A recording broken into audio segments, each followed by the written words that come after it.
the reaction to her online Sports Illustrated swimsuit fashion show appearance. Wow. Take a look. Every woman that was with me on that stage did not look that way 2 hours prior, okay? It was everybody's job. And that's what goes on in Hollywood and the entertainment industry, and the images that you and your daughters see of women, of Kim Kardashian, of Beyonce, of J-Lo, of every famous person, that there is a lot of work that goes into that. A lot of glam, a lot of contouring, a lot of lighting, a lot. Wow. I mean, I admire her candor, but her boobs are still fake. So Joy Behar took a swipe at me on The View. Whoopi mentioned that I was talking about the show, saying that none of us looked the way that we looked 2 hours prior. It took a lot of work and glam teams. And Joy's response was, I appreciate her candor, but she has fake boobs. And these are a lift from like 20 years ago, maybe 15, 20 years ago. I had very large breasts in high school. They were just saggy, floppy. So this is actually a lift, Joy. But the thing that show really illustrated was that women my age and older, women of a certain age, can live their lives freely with happiness and with joy, and that we're not washed up, miserable older women. I read a poll just yesterday that white Republican suburban women are now going to vote Republican. Why? It's almost like roaches voting for Raid, right? I think like that's they're voting. No, it's insulting to the voter. They're voting against their own self-interest. Do they want to live in Gilead? Okay, so do we love in the hands? Do we love democracy or not? Because just saying that it's insulting to the voter. People make up decisions on what's right for their family. And I actually feel sorry for Joy that she hasn't lived her life, or doesn't seem to be living her life with any joy. So why do you think that uneducated white women voted against their reproductive health freedoms, and why do you think Latino men voted in favor of someone that's going to deport, says he's going to deport the majority of his community? White women like being called uneducated white women. I think the economy matters, national security matters. But when you put people in these boxes, I think that's a takeaway from this race. Because you have to be really miserable to take a swipe at something that is literally self-deprecating and literally leveling the playing field, saying, yeah, we all look like this, but we had a lot of work that day. But she has... You know what's in the air, Whoopi? What's Trumpism. We lost the election. Wait a minute. We lost the election. We're miserable. Half of this country is miserable. And let's just tell the truth. We hate that he won. We hate it.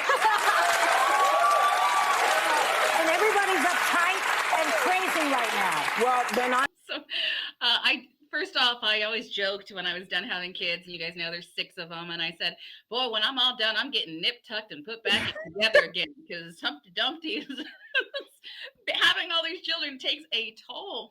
But yeah, she was just doing something positive, and she's thin, and I love her response being in her natural state. She didn't have to put on any makeup or anything. She just said, look, I was doing something, and her clip before was honest. She said, we don't all wake up looking like this. We have a team before a runway event that makes us look our best. And there's nothing wrong with that. But she's right. Joy, the View, haters gonna hate. She's hating. She doesn't know facts. She is miserable. And her job, she is actually paid to be miserable. She is paid top dollar to insult people, to spew lies. That's what she does. I don't know how she gets views on The View, but that's what they do. And shame on her. Clearly she's not that happy with her own body, and good on women that are not afraid. And she's Bethenny, I think she's 54. I looked it up. Okay. Oh, okay. Okay. Yeah, she looks amazing. I mean, she looks amazing, and she's always been this, very natural. She tells it like it is, no cut cards. And that's just been her forever. And I agree 100% with you, Michelle. I just think that these women on The View are such miserable old hens. And they're just miserable. We have a super chatter here. Thank you so much, Jeff, with the $50 super chat. Wow. Thank you so much, Jeff.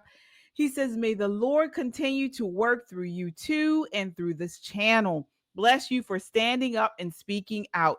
You have my continued support. Best regards. Thank you so much, Jeff. We really appreciate that. That does go a long way in helping us produce this content. Thank you so much. Yes, indeed. Yeah, so we will continue. That's it for us tonight, folks. Let me see. Let me just pop on here and see if there's anything so else. much going on tonight. I'm just going to tell viewers, you guys, the news is happening rapid fire. I know in the chat they were talking about Elon Musk and Donald Trump. I promise you that's going to get smoothed over soon. I'm just watching. But the riots, to these little petty things. Do you see how many distractions the enemy has in this world, that even in our one little podcast, we're talking about destroying women, breaking them down, supporting trans men, and it's all in an hour of our lifespan, 2 hours, one day. In less than 24 hours, all of these things happen. Right. It's wild. Yeah, it's crazy. It is crazy. I just folks, we just have to continue to stay vigilant, continue to speak up and speak out.